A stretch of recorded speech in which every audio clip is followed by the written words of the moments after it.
45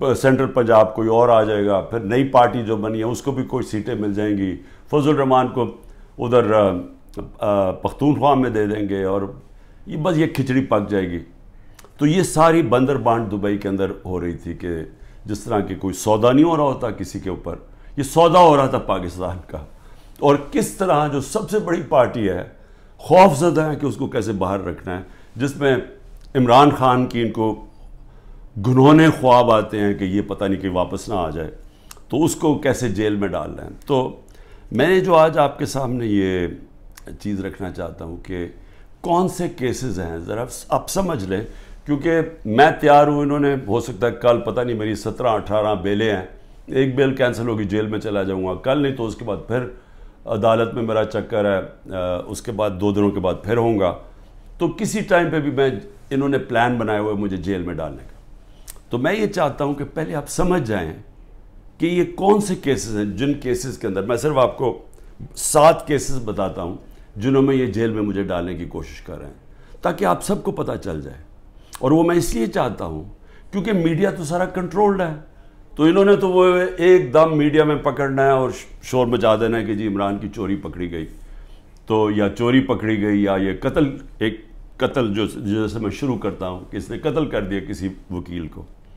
تو میں چاہتا ہوں کہ وہ 7 کیسز پہلے آپ سمجھ لیں، تاکہ آپ کو سمجھ آ جائے کہ ایک طرف اربوں روپے کے یہ منی لانڈررز کے اوپر کیسز ہیں، شہباز شریف کے اوپر 24 ارب روپے کی کرپشن کیس میں، جس کا انڈر ٹرائل تھا جب جنرل باجوہ نے بچا کے تو اس کو وزیر اعظم بنا دیا۔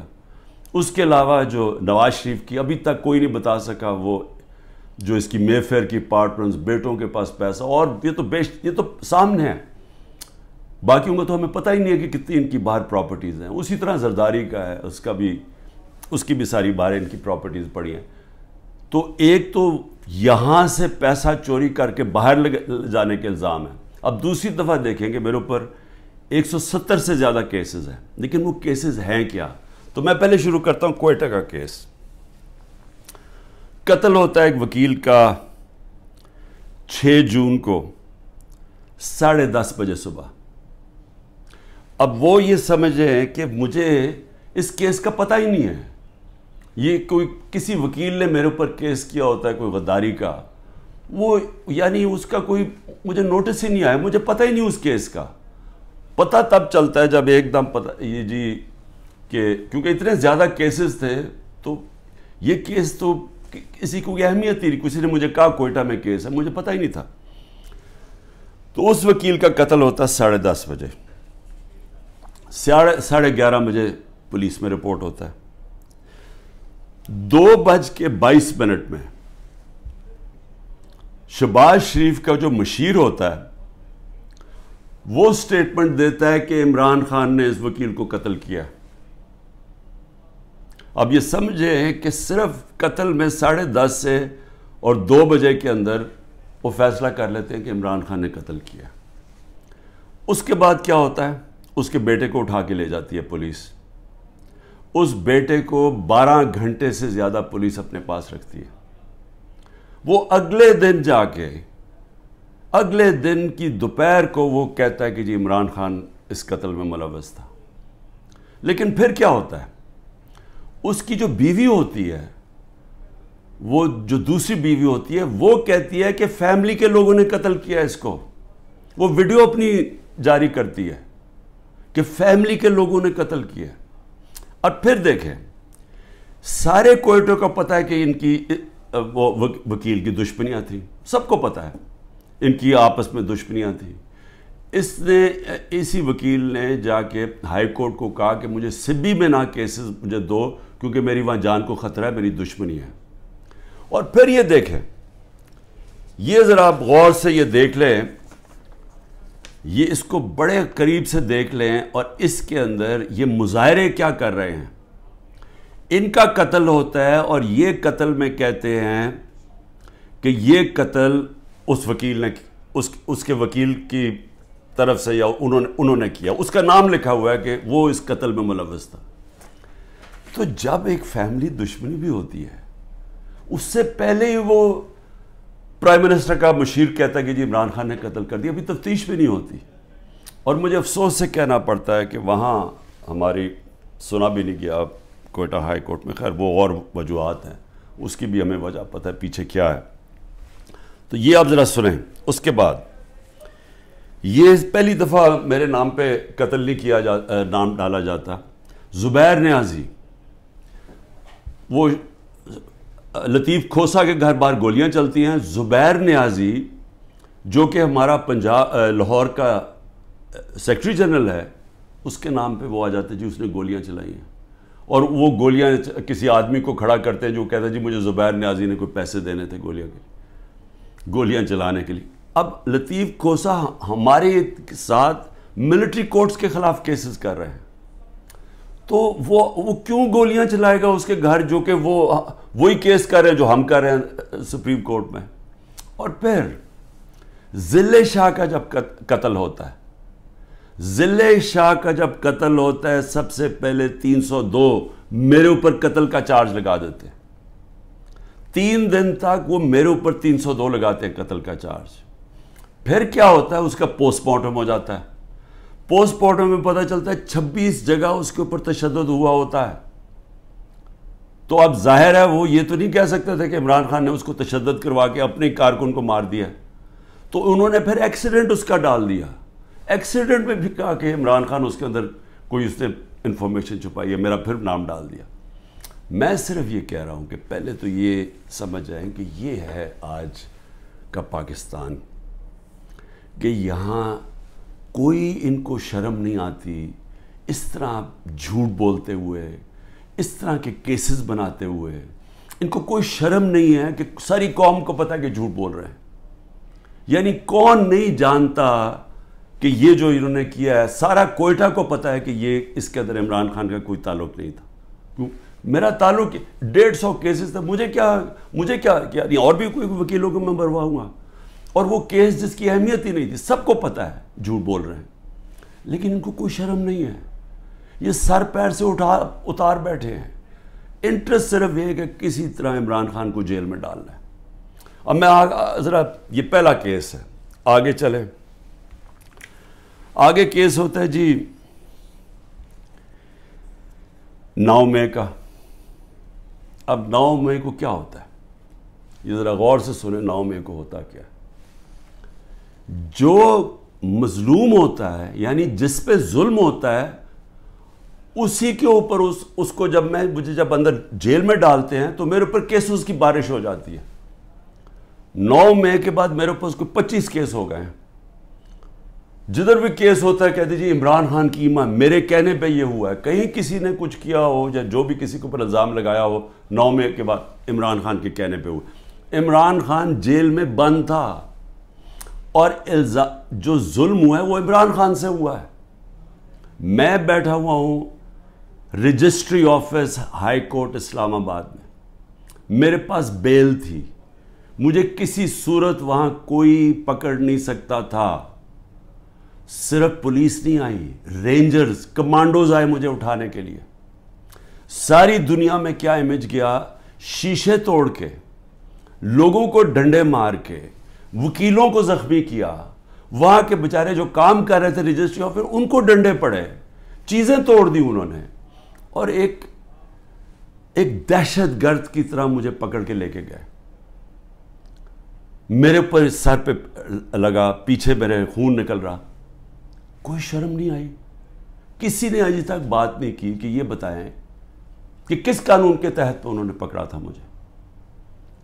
اسلام آباد کے ہائی کورٹ کے چیف جسٹس نے کہا کہ یہ اس کے اوپر ایف آئی آر کٹنی چاہیے. وہ اور بات ہے کہ وہ نہیں کٹی. سپریم کورٹ میں جب وہ کیس گیا, سپریم کورٹ نے اس کو غیر قانونی قرار دیا. اب میں سوال پوچھتا کہ کوئی جواب دینے والا ہے. بڑا شور مچا, آئی ایس پی آر صاحب نے کہا کہ جی بڑا توہین ہو گئی, فوج کی توہین ہو گئی. پہلے مجھے بتائیں کہ کسی اور کی بھی عزت ہے اس ملک میں, کہ ایک آدمی 50 سال سے دنیا مجھے جانتی ہے, کرکٹ کی وجہ سے جانتی تھی دنیا, سب کو پتہ ہے میرا, کسی اور پاکستانی کو دنیا نہیں جانتی جو آج مجھے جانتی ہے. ساری دنیا کے اندر وہ خبریں گئی, وہ دکھایا مجھے جس طرح پکڑ کے لے کے جا رہے ہیں کہ جس طرح کوئی پتہ نہیں کوئی مجرم ہے, دہشت گرد ہے. پھر کہا جی کرپشن کیس پہ لے کے جا رہے ہیں. وہ کرپشن کیس کے اوپر بھی میں آنے لگا ہوں. اور لوگوں کو جو اس طرح ڈنڈے مارے انہوں نے, کوئی پوچھنے والا نہیں ہے, کیونکہ وہ طاقتور ہے, وہ سب کچھ کر سکتا ہے. جو مظلوم ہے, جن سے ظلم ہوا, اس کو ہی پکڑ کے اسی کے اوپر کیسز کرنے شروع کر دیے. جیل میں بند ہے اور کیسز شروع ہو گئے کہ جی اس کی ایما کے اوپر یہ ہوا ہے تو اس کی وجہ سے یہ ہوا ہے. اور جی کوئی ملٹری کورٹ سب پتہ چلیں گے کہ جو بتائیں گے اصل میں کتنا بڑا وہ غداری کر رہا تھا عمران خان قوم کے ساتھ. میں ذرا آگے چلوں. کسی نے آج تک بات نہیں کی, اور میں یہ خاص طور پہ اپنی آج قوم کو بتانا چاہتا ہوں کہ کیوں میں آپ کو کہتا ہوں حقیقی آزادی کی یہ جہاد ہے. یہ پولیٹکس نہیں ہے, یہ جہاد ہے. ہم غلام ہیں. غلاموں کے کوئی حقوق نہیں ہوتے, جس طرح میرے کوئی حقوق نہیں تھے. میں یعنی سب سے بڑی ملک کی پارٹی کا ہیڈ, جس کو جس طرح اٹھایا انہوں نے, جو کیا, جس طرح ہم کوئی کمی ہے اس ملک کے. اب 25 لوگوں کو گولیاں لگیں, جو مرے, جن کی جو شہید ہوئے, ابھی تک 9 لوگ غائب ہیں. جو پولیس نے یا دھمکیاں دی یا کچھ کیا وہ انڈر گراؤنڈ گئے ہوئے ہیں, وہ بتا نہیں رہے, مسنگ ہیں 9 لوگ. 16 لوگ ہمارے پاس پتہ ہے جن کو گولیاں, 69 لوگوں کو گولیاں ماری اور ان کو شہید کیا گیا. فرانس کے اندر ایک لڑکے کو پولیس نے 16 سال کے لڑکے کو گولی ماری, ایک لڑکے کو. ابھی تک فرانس جل رہا ہے. 1000 سے زیادہ بلڈنگز جل گئی ہیں, گاڑیاں جل گئی ہیں. مشکل نیشنل کرائسس آ گیا ہے. معافی مانگ رہی ہے پولیس کے, جی بڑی غلطی ہوگی, اس کے خلاف ایکشن لیا جائے گا. آزاد لوگ ہیں, آزاد لوگوں کے حقوق ہوتے ہیں. لوگ نکلیں اپنی آزادی کے لیے کہ کیسے جرأت پڑی پولیس کو گولی مارنے کی. یہاں 16 لوگوں کا آج تک ٹی وی پہ نام ہی نہیں لیا جا رہا. سب نہتے تھے. ابھی مجھے ملنے آئے ان کے 2 بچے, ایک چھوٹے بچے جس کے باپ کو گولی مار دی تھی, وہ دبئی سے کام کرے, وہ ایسی مظاہرے کے اندر کھڑا ہوا تھا, گولی چلا دی وہاں. میں سمجھتا تھا 2 لوگوں کی ٹانگیں ضائع ہوئی ہیں, 3 لوگوں کی ٹانگیں ضائع ہوئی ہیں, ایک پیرالائز ہوا ہے جس کی کمر میں گولی لگی ہے. کوئی انکوائری ہوئی ہے کیا یہ انسان تھے نا, یہ پاکستانی ہے؟ کسی نے پوچھا کہ ان کے گھر میں کیا گزر رہی ہے؟ یہ عام لوگ تھے, ان کے بیوی بچے تھے, ماں باپ تھے. کوئی بات ہی نہیں کر رہا. جی بلڈنگ جل گئی. بلڈنگز بھی جب جلیں تو کیا اس کے اوپر انڈیپینڈنٹ انویسٹیگیشن نہیں ہونی چاہیے تھی؟ ہمارے پاس ثبوت ہے. میں اس لیے کہتا ہوں اوپن عدالت کے اندر ٹیلی وائز مجھے سامنے لایا جائے. میرے پاس اب ثبوت آ گئے ہیں. میں یہ ثابت کروں گا کہ یہ سارا پری پلان تھا. یہ مجھے جس طرح وہاں سے اٹھایا ہے یہ بھی پری پلان تھا تاکہ ایک اشتعال ملے. اور اس کے بعد پھر جو لوگوں کا ری ایکشن آیا اس کا فائدہ اٹھاتے ہوئے پارٹی کو کرش کرنے کی کوشش کی گئی ہے, کیونکہ پارٹی دب نہیں رہی تھی. جب سے مجھے ہٹایا کوشش کر رہے ہیں 25 میں کو جی بغیر کراؤڈ ہے, مارو ڈنڈے مارو, یہ ڈر کے پیچھے ہٹ جائیں گے. وہ پارٹی اوپر ہی آتی گئی. بائی الیکشن 30-37 میں سے جیت گئی. اوپینین پولز میں اور اوپر چلی گئی. راجن پور کے الیکشن میں پورا زور لگایا, 40,000 سے گورنمنٹ کا کینڈیڈیٹ ہار گیا. اس کے بعد اس سے پہلے مجھے قتل کرنے کی کوشش کی, دوسری دفعہ قتل کرنے کی کوشش کی. اور اب یہ پلان فائنل بنا کہ جی ان کو اب بالکل ختم کرو پارٹی کو, کہ جی انہوں نے ایک ادارے کی بے حرمتی کر دی. اور اس کو بیس بنا کے سارے ہمارے ہیومن رائٹس ختم ہو گئے ہیں. سب کو جس کو مرضی پکڑو, پولیس پھر رہی ہے جسے مرضی پکڑے. جی آپ کا وہ اس میں نام آ گیا وہ جیو فینسنگ میں, اس لیے جناب وہ اچھا اتنے پیسے دے دو, 15 لاکھ سے شروع ہوتے ہیں, 10 لاکھ, اچھا پیسے دے دو تو ہم آپ کو چھوڑ دیتے. پولیس پیسے بنا رہی ہے. ہر جگہ لوگوں کو پکڑ رہے ہیں. اب جدھر نام لوگوں کے گھروں میں گھس رہے ہیں, گھر توڑ رہے ہیں, گھر لوٹ رہے ہیں, بچے پکڑ کے لے گئے ہیں. عورتوں کو نہیں بخشا. کبھی میں نے یہ دن نہیں دیکھ رہے تھے کہ عورتوں کو نہیں بخشا. اس ملک کے اندر کبھی یہ نہیں دیکھا تھا کہ اتنا نیچے گورنمنٹ گرے گی. مجھے لوگوں نے کہا عمران صاحب آپ نے تو بڑی غلطی کی اپنی گورنمنٹس گرا کے, گورنمنٹس ڈیزالو کر کے. میں نے اپنی گورنمنٹس ڈیزالو آئین کے مطابق کی تھی. میں اپنے سمجھتا تھا کہ ہمارے ملک میں ہمارے سارے وکلا، ہمارے سارے ججز آئین کے ساتھ کھڑے ہو جائیں گے. 90 دن میں الیکشن ہونے تھے. چیف جسٹس اور سپریم کورٹ اناؤنس کرتے ہیں الیکشن 14 مئی کو. گورنمنٹ آئین کی پرواہ نہیں کرتی. اب گورنمنٹ کہتی ہے کہ جی اگر ملٹری کورٹس اگر اس نے خلاف فیصلہ کیا سپریم کورٹ نے، تو ہم سپریم کورٹ کے فیصلے نہیں مانیں گے. تو رہ کیا گیا پھر؟ تو رہ تو یہی کیا کہ ڈنڈے سے اب اپنے ساروں کو کنٹرول کرنا ہے. تو مجھے ابھی بھی ہے کہ صرف آزاد اور غلام ملکوں میں دیکھ لیں کہ یہاں کوئی نام ہی نہیں لے رہا وہ بیچارے جو اس ملک کے عام شہری، ان کو گولیاں ماری گئی، نہتے شہریوں کو. اور ادھر دیکھیں ایک آدمی کو پولیس نے گولی ماری. اور فرانس میں دیکھ لیں آزاد قومیں کیا ہوتی ہیں. اس کے بعد آ جائے جی اور کون سے کیسز ہیں. بیوی بشرا بیگم کے اوپر کیس ڈال دیے. کیا ہے جی کہ وہ اس کے گاؤں میں، وہ جو کبھی گاؤں میں گئی بھی نہیں ہے، اس کے گاؤں میں جی 20 سال کے بعد ایک جگہ سڑک بن گئی. اینٹی کرپشن کا کیس اس پہ کر دیا. میری چھوٹی بہن عظمیٰ، اس کے اوپر اینٹی کرپشن مجھے بیچ میں ڈال دیا کہ جی میں جب پرائم منسٹر تھا میں نے اس کو بڑی سستی کوئی زمین دلوا دی ہے یا لوگوں سے قبضہ کر کے. اور یہ اتنے ڈفرز ہیں کہ کہا کہ جی 6 ارب کی زمین اس کو دلوا دی ہے. ان کو اتنا نہیں پتا کہ وہ چیک سے اس نے پیسے دیے. پہلے تو وہ چیکس کے پیسے، ذرا یہ چیک نمبر دیکھ لیں کہ اس نے پہلا چیک کس دن دیا؟ 25 اپریل. 25 اپریل 2022 کو عمران خان پرائم منسٹر نہیں تھا. عمران خان 9 اپریل کو پرائم منسٹر نہیں ختم ہو گیا تھا. تو 25 اپریل کو ایک چیک ہے، وہ اب چیک کی کاپی ہے. اور دوسرا چیک دیا ہے 2 جون کو. اور کتنے کے چیک ہیں؟ 6 کروڑ روپے کے. تو اس نے چیک کے سے پیمنٹ کی ہے. میرے اوپر کرپشن کیس ڈال دیا ہے کہ میں نے جی وہ اس کو پرائم منسٹر ہوتے ہوئے زور لگا کے اس کو فیور کیا. پھر آ جائے جی اگلا کیس، تاکہ آپ کو ساروں کو پتہ چل جائے ہو کیا رہا ہے. اب 2 اور کیسز ہیں جن کے اندر یہ پوری کوشش کریں گے مجھے اندر ڈالنے کی.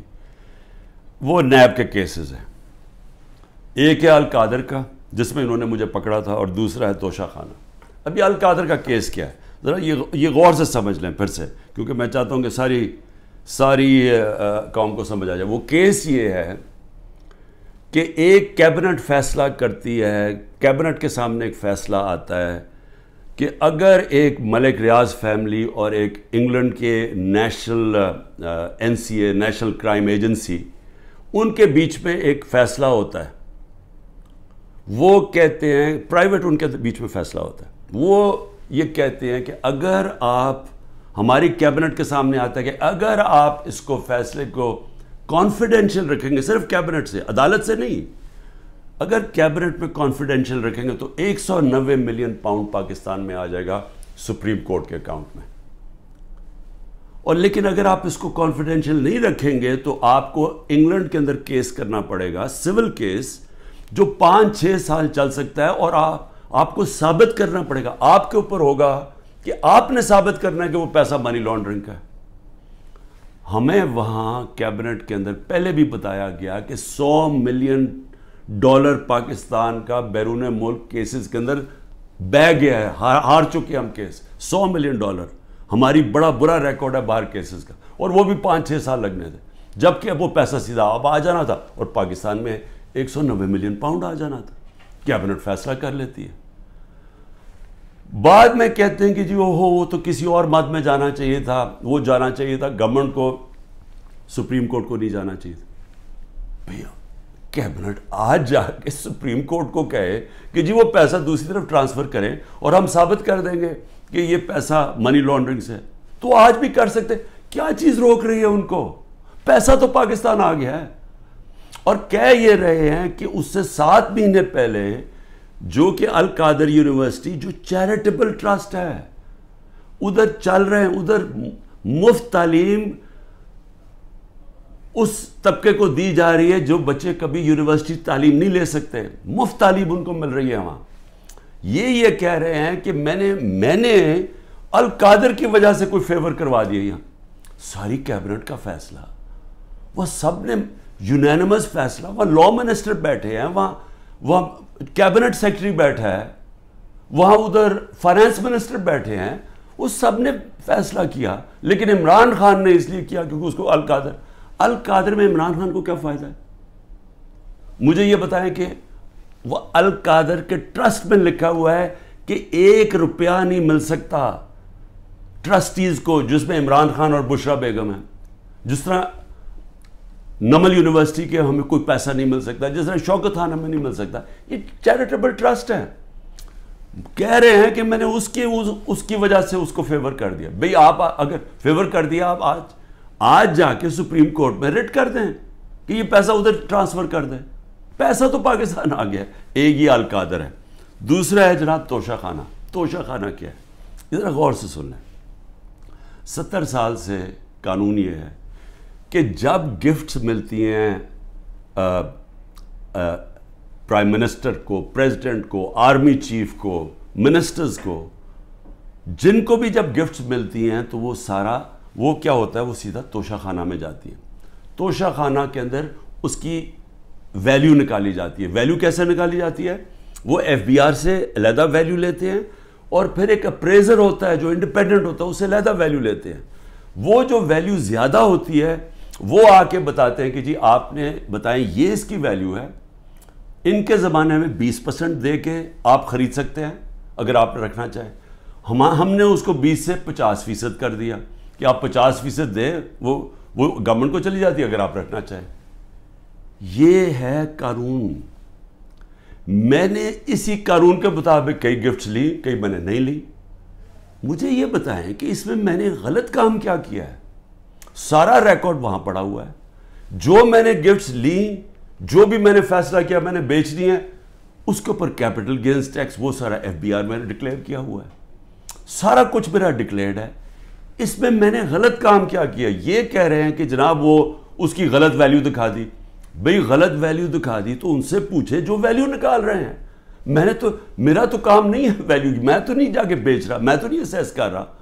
مجھے تو جو ہے ایم ایس جو ہوتا ہے ملٹری سیکٹری آپ کا, وہ آپ کو آگے بتاتا ہے کہ جی یہ اپریز ہو کہ یہ آئے ہے اس کے ویلیو, آپ فیصلہ کر لیں آپ نے لینی ہے نہیں. یہ ہوتا ہے اور یہ پہلے سے چلتا آ رہا ہے. بھئی کون کس نے اس کا ویلیو رکھنا ہے وہ جا کے ان لوگوں سے پوچھیں, وہ میرا اس پہ کیا تعلق ہے. یہ ہے توشہ خانہ کا کیس جس پہ کوشش کر رہے ہیں کہ اندر. اچھا, اور کیس کے اندر یہ بھی ذرا سن لیں. ایک توشہ خانہ کا کیس ہے, اس کے اوپر نیب بھی بلا رہی ہے, اس کے اوپر الیکشن کمیشن بھی اس کو اٹھایا ہوا ہے, اور FIR بھی کاٹی ہوئی ہے اس کے اوپر. یہ کبھی ہو ہی نہیں سکتا کہ ایک ایشو کے اوپر 3 مختلف جگہ کیسز چل رہے ہوں. تو صرف اور صرف میں اس طرح بتانا چاہتا ہوں کہ یہ جو مذاق ہو رہا ہے میرے ساتھ, اب تک 170 کیس ہو چکے ہیں اور بڑھتے جا رہے ہیں ہر تیسرے دن. لیکن میں جو آخر میں کہنا چاہتا ہوں اپنی قوم سے, دیکھیں جس طرح اب ہم جا رہے ہیں نا, یہاں حکومت نہ کسی آئین کی پرواہ کر رہی ہے, کوئی آئین کی فکر نہیں ہے ان کو. اداروں کو انہوں نے تباہ کر دیا کیونکہ اداروں کا 1 پوائنٹ ایجنڈا ہے کہ کسی نہ کسی طرح تحریک انصاف کو ختم کیا جائے. کیوں ختم کیا جائے؟ کیونکہ ان کو ڈر لگا ہوا کہ جب الیکشن ہوں گے تو تحریک انصاف جیت جائے گی, اور یہ وہ لوگ جو سمجھتے ہیں ہم نے عمران خان کو ہٹایا اب اس کو ہم نے واپس نہیں آنے دینا. یہ سارا ملک تباہی کی طرف صرف ایک 1 پوائنٹ ایجنڈا پہ جا رہا ہے. اب میں اپنی قوم کو کیا کہنا چاہتا ہوں, دیکھیں ہم نے فیصلہ کرنا ہے کہ کیا ہم نے اب اس خوف کی زنجیروں کے اندر اپنے آپ کو غلام رکھنا ہے. میں نے آپ کو بتا دیا کہ آزاد قوموں کے اندر ایسی چیزیں نہیں ہوتی. کوئی کسی کی جرت نہیں ہوتی آئین کے خلاف جانے کی, کسی کی جرت عدالت کے فیصلوں کے خلاف جانے کی نہیں ہوتی. کوئی کسی کو اس طرح اغوا نہیں کر سکتا جس طرح مجھے اٹھا رہے تھے, جس طرح عمران ریاض کو غائب کر دیا. اب عمران ریاض کا کیا کام تھا مجھے بتائیں, اس کا کیا تعلق ہے جو 9 مئی کو ہوا ہے, اس کو کیوں ابھی تک غائب کیا ہوا ہے؟ یہ صرف اور صرف ظلم کر رہے ہیں, ڈرا رہے ہیں, دھمکا رہے ہیں لوگوں کو غلام بنانے کے لیے کہ ہم یہ خوف کے ان کے خوف کے غلام بن جائیں. میں اپنی آج قوم کو کہنا چاہتا ہوں کہ دیکھیں آپ کو یہ, اب میں اپنی ٹیم جو میرے لوگ ابھی چھپے بھی ہوئے ہیں سارے انڈر گراؤنڈ میں, میں سب کو اب کہنا چاہتا ہوں کہ دیکھیں وقت آ گیا، یہ لوگوں کے گھروں کے اندر گھس کے جو گھر کی عورتوں سے کر رہے ہیں، بچے اٹھا کے لے جاتے ہیں، گھر توڑ دیتے ہیں، گھر لوٹ لیتے ہیں، یہ ہزاروں گھروں سے کر رہے ہیں، پختونخوا کے اندر گاڑیاں اٹھا کے لے جاتے ہیں، جو بھی پی ٹی آئی کا ملے، رشتہ دار ملے، کوئی بھی، میں ساری قوم کو کہہ رہا ہوں کہ کیا آپ یہ برداشت کرنے کے لیے تیار ہیں؟ کیونکہ یہ آج ہمارے سے ہو رہا ہے، یہ سب سے ہوگا۔ جب پولیس سے آپ غلط کام کرواتے ہیں اور پولیس کو چھوڑا ہوا ہے کہ وہ کسی کو بھی کہے کہ جی تمہارا جیو فینسنگ میں نام آیا، اتنے پیسے دے دو، اگر آپ پولیس فورس بھی تباہ کر رہے ہیں، ادارے سارے تباہ ہو گئے ہیں۔ یہ جو نیب ہے، کیا نیب کی اہمیت رہ گئی ہے کہ اتنے بڑے ڈاکو ان سارے کے کیسز معاف کر دیے ہیں؟ جو 3 گاڑیاں آصف زرداری نے چوری کی ہیں توشہ خانہ سے، 1 گاڑی نواز شریف نے چوری کی ہے، 1 مریم نواز نے چوری کی ہے، ان کو کوئی پوچھ نہیں رہا، اور آ کے کہہ رہے ہیں جی کہ توشہ خانہ سے یہ آپ نے جو لیگلی کام کیا ہے کہ جی وہ ویلیویشن نہیں ہوئی، بھئی وہ ان سے پوچھے جنہوں نے ویلیو کرنا تھا، وہ میرا اس سے کیا تعلق ہے؟ لیکن مقصد انصاف کا نہیں ہے، مقصد ظلم کرنے کا ہے۔ اور میں قوم کو اب کہتا ہوں، اب یہ بھیڑ بکریوں بن کے رہنے کا وقت چلا گیا ہے۔ میں آپ کو کہہ رہا ہوں، میں تیار ہوں، میں کل جا رہا ہوں، پتہ نہیں کتنے میرے 19 بیلیں لگی ہوئی ہیں، کسی میں اندر ڈال سکتے ہیں، میں تیار ہوں سب کے لیے، میں ہر چیز کے لیے تیار ہوں، لیکن میں یہ ظلم کا نظام برداشت کرنے کے لیے تیار نہیں ہوں، میں یہ بھیڑ بکریوں بن کے اپنی زندگی گزارنے کے لیے تیار نہیں ہوں۔ میں یہ سمجھتا ہوں کہ یہ قوم کے لیے وقت آ گیا ہے، آپ سب فیصلہ کر لیں کہ کس طرح کا پاکستان آپ چاہتے ہیں۔ کیا وہ پاکستان چاہتے ہیں جو پروفیشنلز جو باہر جا سکتے ہیں وہ باہر چلے جائیں، جو آپ کا سب سے بڑے ذہن ہے وہ باہر چھوڑ کے چلے جائیں، وہ بیچارے غریب آدمی کشتیوں میں ڈوبتے رہیں جا کے اللیگلی غیر قانونی طور پہ نکلنے کے لیے، اور باقی قوم بھیڑ بکروں کی طرح رہ جائے؟ اس ملک کا کوئی مستقبل نہیں ہے۔ وہ مجھے افسوس سے کہنا پڑتا ہے کہ وہ ساتھ ہمارا ملک جس تیزی سے آگے جا رہا ہے اور جس تیزی سے اس میں اور ہمارے میں فاصلے بڑھتے جا رہے ہیں، یعنی ہر طرح وہ آگے نکل گئے ہیں، ہمیں سوچنا چاہیے کہ اگر ہم اسی طرح چلتے رہے اور یہ چوروں کے نیچے اگر یہ بندر بانٹ کر رہے ہیں کہ جی ملک ہم بھیڑ بکری ہیں، جی آپ ادھر وہ لے لو، وہ سندھ لے لے، وہ کراچی لے لے، وہ یہ لے لے، وہ پختونخوا لے لے آپس میں، اور ہم جس طرح کے بھیڑوں کی طرح کبھی ادھر کوئی مستقبل نہیں ہے اس کا۔ اور اس لیے میں اپنی اب سب لوگوں کو کہہ رہا ہوں، تیاری کریں، آپ پرامن احتجاج ہمارا حق ہے۔ پہلے تو جمعے کو نکلے نا، جو انہوں نے کیا ہے، جو پتہ چلے کہ یہ زدہ قوم ہے، کم از کم ہماری آواز نکلنی چاہیے، اور پرامن، میں ہمیشہ کہتا ہوں پرامن رہے۔ میں نے کبھی اپنے 27 سال میں کبھی انتشار کی بات نہیں، کیونکہ یہ میرا ملک ہے، توڑ پھوڑ کریں گے میرے ملک کو نقصان ہوگا۔ میں نے ان چوروں کی طرح باہر تو نہیں ہے میری کوئی پراپرٹیز، میں نے تو نہیں باہر بھاگنا۔ انہوں نے تو ابھی میں آپ کو کہہ رہا ہوں کہ جب انہوں نے الیکشن اناؤنس ہی ہوا، انہوں میں سے لوگوں نے باہر بھاگنا شروع کر دینا، کیونکہ ان کو پتہ ہے کہ ان کا جو انہوں نے کیا اس ملک کے ساتھ، ان کو پتہ ہے کہ قوم نے ان کو بخشنا نہیں ہے، انہوں نے بھاگنا باہر۔ اس لیے اپنی قوم کو میں کہہ رہا ہوں کہ آپ کے پاس اب 2 راستے ہیں، غلامی کے اور حقیقی آزادی کے۔ لا الہ الا اللہ، کوئی نہیں ہے خدا اللہ کے سوا، ہم کسی ظالم کے سامنے اور یہ ظلم کا نظام اور یہ خوف کے سامنے ہم جھکنے والے نہیں ہیں۔ ہم نبی صلی اللہ علیہ وسلم، محمد مصطفیٰ، دنیا کے سب سے عظیم لیڈر، ہم ان کی امت ہیں، اور وقت آ گیا ہے کہ ہم اب اپنا سٹینڈ لیں اور پرامن طریقے سے تیاری کریں نکلنے کے لیے سڑکوں پہ۔ پاکستان زندہ باد۔